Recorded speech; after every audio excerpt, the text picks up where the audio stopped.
What's up, you guys? All right, here is our repair for the Tesla hubcap. Obviously, this little plastic piece, they don't hold up very well. These always break off. So how do you repair plastic?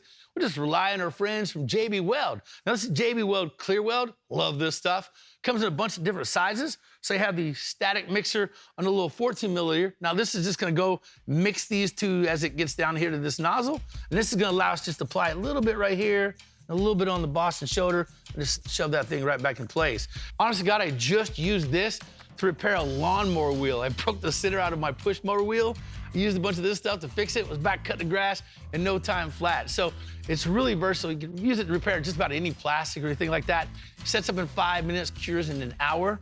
Now you can come back and put a little bit more on the end, and you're set. And there you have it. I'm gonna let this set up for about 5 minutes or so. That's all it takes. Put this hubcap back on, and this repair is done. Boom, like a glove.